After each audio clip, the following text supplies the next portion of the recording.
हल्द्वानी में एक विशेष शख्सियत के सामने है। ये शख्सियत है हमारे बीके सामंत जी, जो कि गायक कलाकार होने के साथ साथ जन सरोकारों से जुड़े हुए रहते हैं। उनके कई ऐसे गाने होते हैं, उनकी कई ऐसी बातें होती हैं, उनकी कई ऐसी रचनाएं होती हैं जो जन सरोकारों को उद्वेलित करती हैं।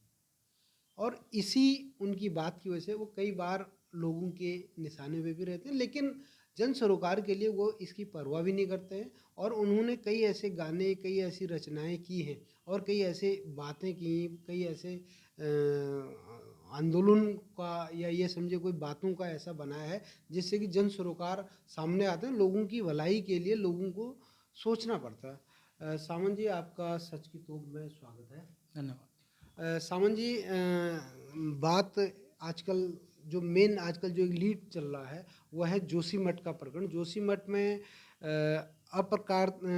प्राकृतिक कार्यों के कारण वहाँ पर भू धसाव हुआ है।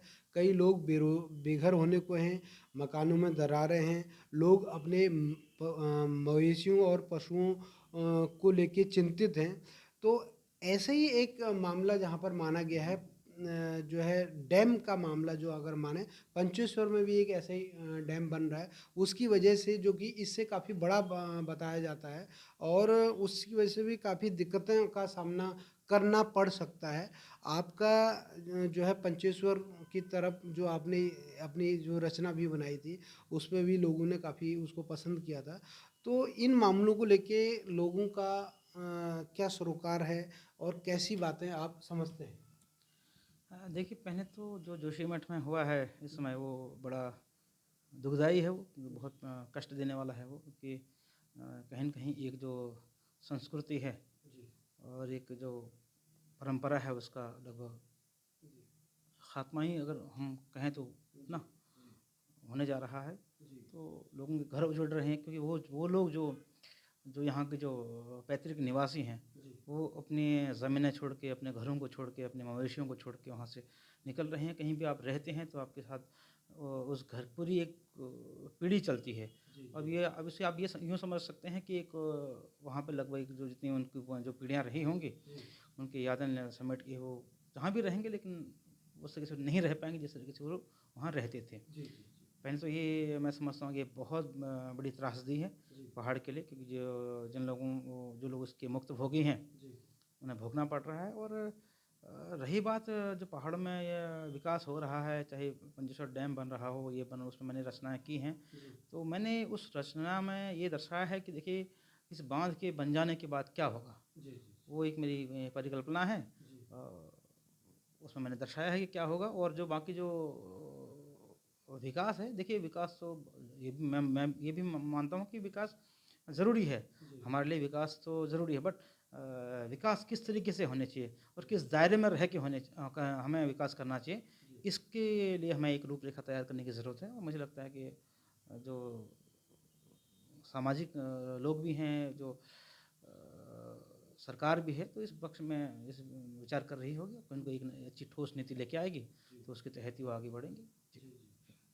दूसरा मामला, जो अगर वहाँ पर बांध बनता है तो वहाँ का जो हमारा जो सामाजिक ताना बाना है, मवेशी है, गाय है, भैंस है, बकरी है, पहाड़ का रहन सहन है, उनका चरागाह है, उनके खेत हैं, खलिहान हैं, वो सब कहीं ना कहीं नष्ट हो जाएंगे, डूब जाएंगे।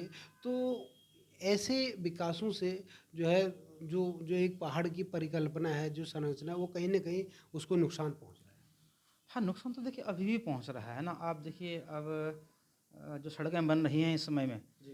तो आज इस सड़कों का शायद चौड़ीकरण हो रहा है, तो कहीं न कहीं वो मलबा जो जा रहा है वो नीचे ही जा रहा है, जी। वो नदियों में जा रहा है। जी। या जो नाले हैं, जी। जो नाली जो नदी, जो छोटी जो गाढ़ हैं, उन जिसको बोलते हैं नाले हैं, और जो कुएँ हैं, झरने हैं, जी।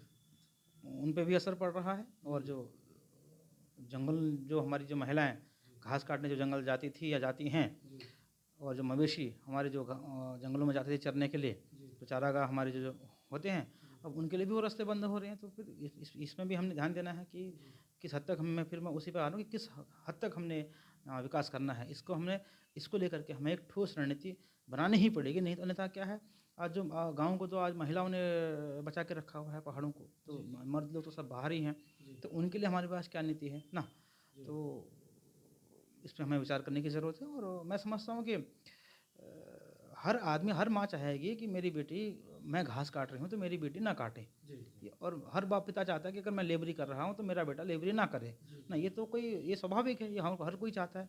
लेकिन वो घास काटे तो क्यों काटे, किस लिए काटे, इसको लेकर के हमें नीति बनानी पड़ेगी। इसमें हम, मुझे लगता है कि अगर हम इस मुद्दे पे अगर आ गए कि हमें किस तरीके से विकास करना है, और जो गांव में जो टिकी हुई जो महिलाएं हैं, वो, उनके लिए हमारे पास क्या नीति हैं, तो हम, अगर हमने एक ठोस नीति बना ली तो मुझे लगता है कि कुछ ना कुछ फ़र्क पड़ेगा। और ये सामने दिख रहा है कि आज से लगभग अभी 30 साल कम से कम रहेंगे और पूरी तरीके से गांव खाली हो रहे हैं। तो उसको लेकर आपको तो अभी तो एक नीति तो बनानी ही पड़ेगी आपको, कि गांव में वही टिका हुआ है जो आर्थिक रूप से सक्षम नहीं है ना। और ये मेरा ही मानना है कि हर माँ बाप चाहते हैं कि अपने बच्चों का भला हो। तो आप अगर बाहर आ रहे हैं तो वो, उनमें कोई, इसे मैं बुरा भी नहीं मानता ना, क्योंकि सभी, हम भी गए बाहर, वो भी गए। और लेकिन वो पलायन बहुत बड़ा बड़ा ख़तरनाक है, जो पलायन अपने जो नज़दीकी गांव से लेकर के अपने जो कस्बों तक हो रहा है ना, कि वो पलायन बड़ा ख़तरनाक है। इसे हमें समझने की ज़रूरत है। आपने पंचेश्वर डैम और उस गांव खेत खलिहान को लेके एक रचना आपने करी थी, एक गाना आपने गाया था। हम चाहते हैं कि हमारे दर्शकों को वो एक दो लाइनें आप थोड़ा सा याद करा दें, ताकि उनकी, आपकी जो गायकी है वो तरोताज़ा हो जाए। जी जी जी।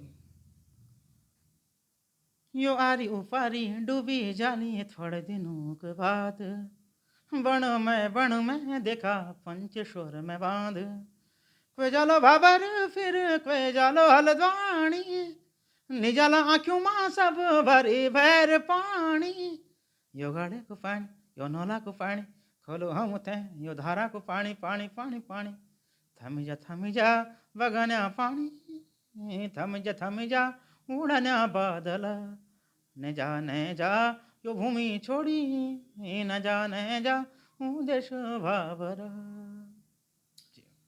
ये सामन जी, इससे तो बिल्कुल तरोताज़ा हो गई याददाश्त हमारी पहाड़ की।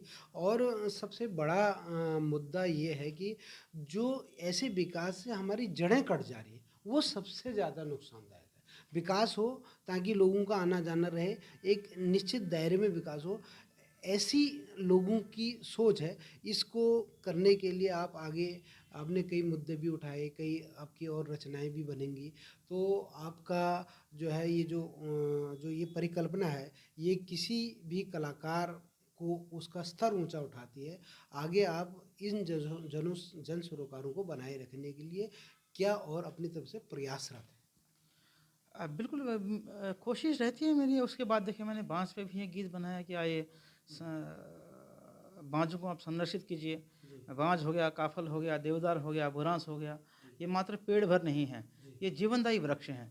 सोचिए उस मंज़र को, जब पानी की खानों में ही पानी नहीं होगा तो क्या त्राहिमाम मचेगा। तो उसका, इस पे भी मैंने गीत बनाया है कि ये पहली जो फ़ोक कंपोज़िशन है, ये पहली जो है मेरी जो कंपोज़िशन है, वहाँ से उठाया मैंने इसको।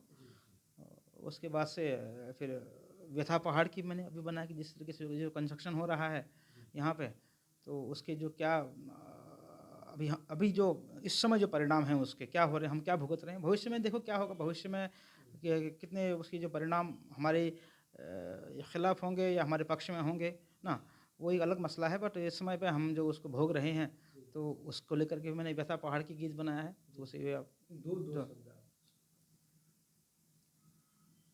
गंग बनी गए गाड़ी, और गाड़ी बनी गया धारा,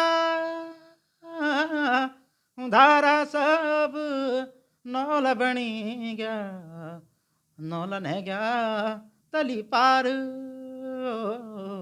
नौलन है गया काली पार। जी, बहुत बहुत धन्यवाद।